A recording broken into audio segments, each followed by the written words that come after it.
आज के सेशन में हम इंडिविजुअलाइज्ड एजुकेशन प्रोग्राम के बारे में पढ़ेंगे, जिसे शॉर्ट फॉर्म में आईईपी भी बोला जाता है। ये बहुत इम्पॉर्टेंट टॉपिक है, चाहे कोई डीएड का स्टूडेंट हो चाहे बीएड का स्टूडेंट हो, सभी को ये जो है पढ़ना भी है और इस पे काम भी करना है प्रैक्टिकल के अंदर। तो इसलिए इसके बारे में पूरी तरीके से नॉलेज आपको होना ज़रूरी है कि कहाँ से आया, आईपी है क्या, हम क्यों बनाते हैं, तो इस सभी चीज़ों के बारे में आपको पता होना चाहिए।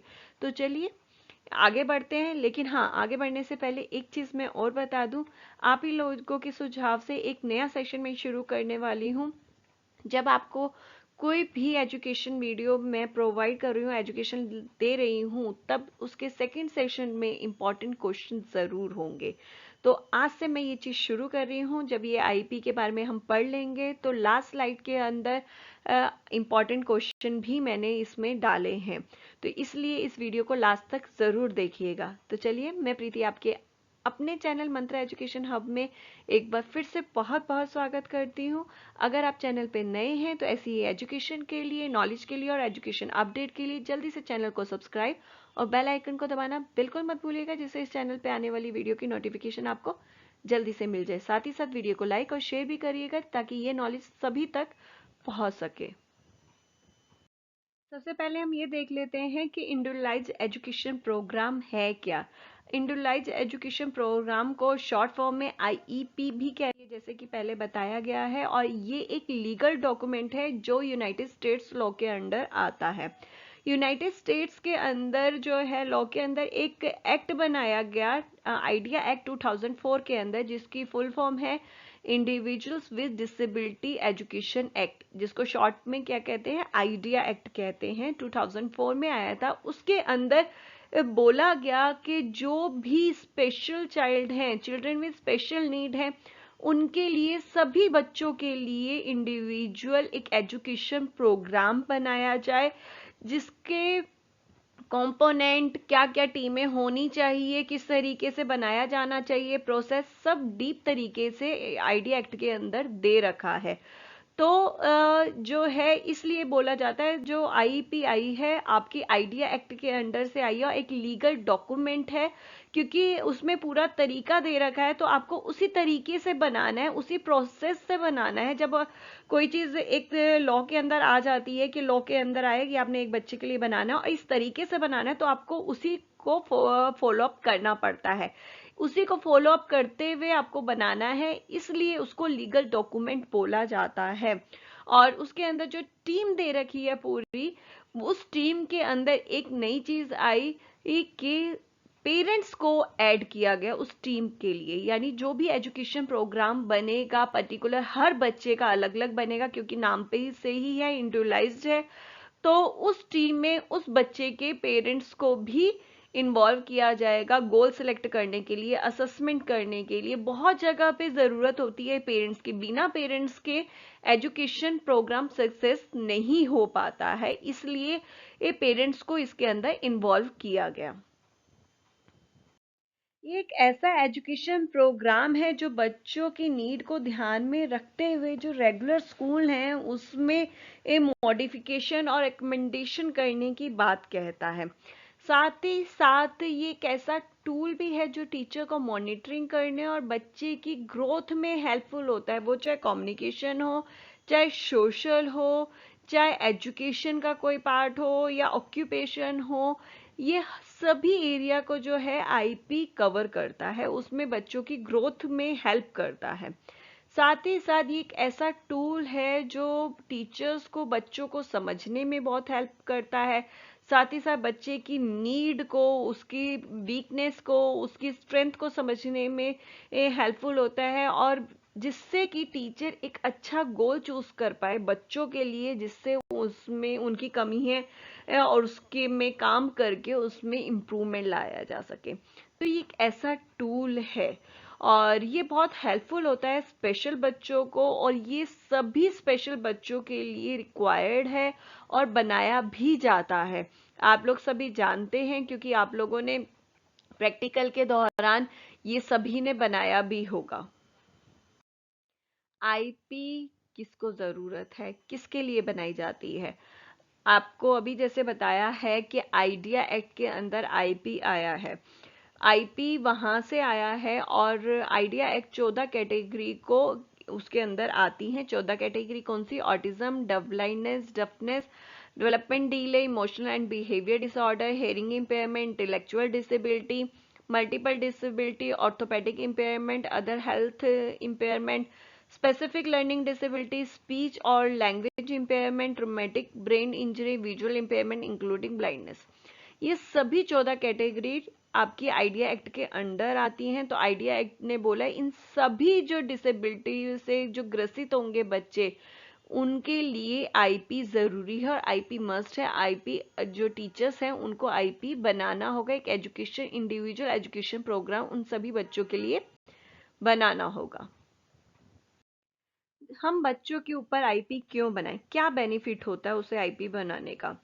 ये जो आईपी हम लोग बनाते हैं उससे बच्चे को एजुकेशन सर्विसेज तो प्रोवाइड होती हैं, साथ ही वो इंडिविजुअली एजुकेशन सर्विसेज प्रोवाइड करवाई जाती है, यानी हर बच्चे के लिए अलग एक एजुकेशन प्रोग्राम बनता है। लेकिन आप स्कूल में जाएंगे कि नॉर्मल स्कूल में जाते हैं तो ऐसा नहीं होता है, लेकिन आईपी जो है एक ऐसा सिस्टम है जो हर बच्चे के लिए अलग से बनाया जाता है। इस आईपी के जब हम बनाते हैं तो उससे बच्चे की वीकनेस, बच्चे की स्ट्रेंथ, बच्चे की नीड जो है हाईलाइट होती है, जिसको हम यूज करके उसके अकॉर्डिंग गोल चूज करते हैं।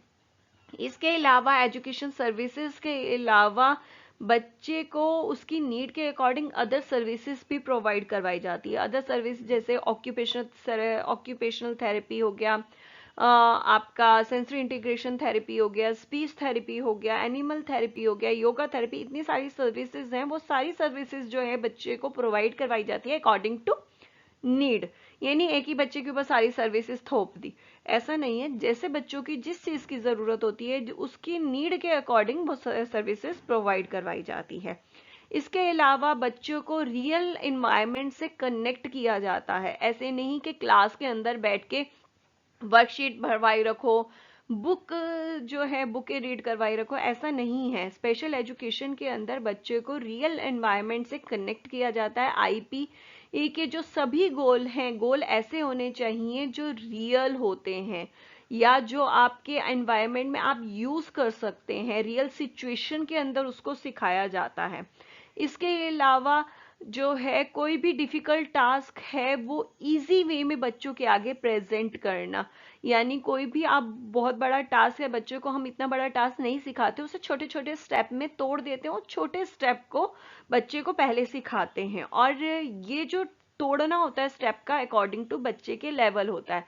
जैसे बच्चे का लेवल होगा उसके अकॉर्डिंग, अगर बच्चे का लेवल अगर वो माइल्ड है तो एक ही स्टेप को मैं, एक टास्क को मैं 3 से 4 बारी में तोड़ूंगी। अगर बच्चे का लेवल सीवियर है तो मैं उसी टास्क को 10 से 15 स्टेप में तोड़ूंगी, ताकि बच्चा उसे इजीली कर सके और उसकी पॉजिटिव थिंकिंग भी डेवलप हो।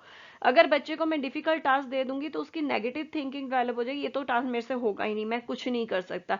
इसलिए जो है टास्क को अगर मैं इजी वे में प्रेजेंट करूंगी तो वो कर पाएगा, उसको सीख पाएगा, जिससे उसके पॉजिटिव थिंकिंग भी डेवलप होगी। साथ ही साथ आईपी का जो मेन मकसद है वो है बच्चे को इंडिपेंडेंट बनाना। तो आईपी के द्वारा हेल्प की जाती है बच्चों की ताकि वो इंडिपेंडेंट बने। सबसे पहले हम देख लेते हैं आईपी जब हम लोग बना रहे होते हैं तो कौन से टीम मेंबर्स की ज़रूरत होती है। सबसे पहले आता है पेरेंट्स। बच्चे के पेरेंट्स होना सबसे पहले ज़रूरत है। उसके बाद एक regular teacher, special education, school specialist, occupational therapy, audiologist, medical professional, evolution specialist, physical therapist, other team members. यहाँ जो अदर टीम मेंबर की बात की गई है बच्चे की नीड के अकॉर्डिंग कर रखी है। लाइक एग्जाम्पल, अगर बच्चे को कुछ मेडिकल प्रॉब्लम है तो उसके लिए चाइल्ड स्पेशलिस्ट एक डॉक्टर को भी इस टीम में ऐड किया जा सकता है। तो बच्चे की नीड के अकॉर्डिंग जो है हम टीम को बढ़ा भी सकते हैं। बच्चों को आईपी के अंदर एजुकेशन के अलावा और कौन सी सर्विसेज प्रोवाइड करवाई जाती हैं वो देख लेते हैं। Occupational therapy, behaviour therapy, speech language pathology, sensory integration therapy, physical therapy, psychological services, आपका counselling services, dance and music therapy, yoga therapy, available adaptive equipment, ये सभी जो सर्विसेज बच्चों को प्रोवाइड करवाई जाती है। इसके अलावा मेडिकल सर्विसेज भी प्रोवाइड करवाई जाती हैं, लेकिन ये जब चीज़ें होती हैं बच्चों की नीड के अकॉर्डिंग होती हैं सारी चीज़ें। जैसे जैसे बच्चों की नीड आती जाएंगी, हम आईपी में उस नीड को फुलफिल करने के लिए अदर सर्विसेज भी प्रोवाइड करवाते हैं। आज के जो इम्पोर्टेंट क्वेश्चन है इसके फर्स्ट है आपका, what is IP, why is IP important for children with special need. ये जो है प्रीवियस क्वेश्चंस पेपर में काफी देखने को मिल रहा है ये क्वेश्चन। नेक्स्ट है, why do we call IP a legal document, हम आईपी को लीगल डॉक्यूमेंट क्यों कहते हैं। नेक्स्ट है, write about IP team members, ये जो है आपको टीम मेंबर्स के बारे में लिखना है कि कौन से टीम मेंबर्स जो है आईपी के लिए चाहिए होते हैं, उनका क्या रोल है। तो यहाँ की आज क्लास खत्म होती है। उम्मीद करती हूँ कि आपको ये क्वेश्चंस का सेशन भी अच्छा लगा होगा। अगर आपको ये सेशन अच्छा लगा है तो प्लीज़ लाइक और शेयर ज़रूर करिएगा। साथ ही साथ जल्दी से अगर आप नए हैं चैनल को सब्सक्राइब और बेल आइकन को दबाना बिल्कुल मत भूलिएगा, जिससे इस चैनल पे आने वाली सभी वीडियो की नोटिफिकेशन आपको जल्दी से मिल जाए। आईपी का सबसे पहला कंपोनेंट है गैदरिंग इंफॉर्मेशन, बच्चे के बारे में पूरी इंफॉर्मेशन गैदर करना। नेक्स्ट है असेसमेंट। थर्ड है आपका गोल सिलेक्शन। जब हम असेसमेंट कर लेते हैं बच्चे के बारे में पूरी तरीके से फुल इंफॉर्मेशन जानने के बाद असेसमेंट भी कर लिया, तो असेसमेंट में से ही हम गोल सेलेक्ट करते हैं बच्चे के लिए। देन गोल को इम्प्लीमेंटेशन करना, देन उसके बाद उसका इवैल्यूएशन करना। ये 5 जो है आईपी के कंपोनेंट है।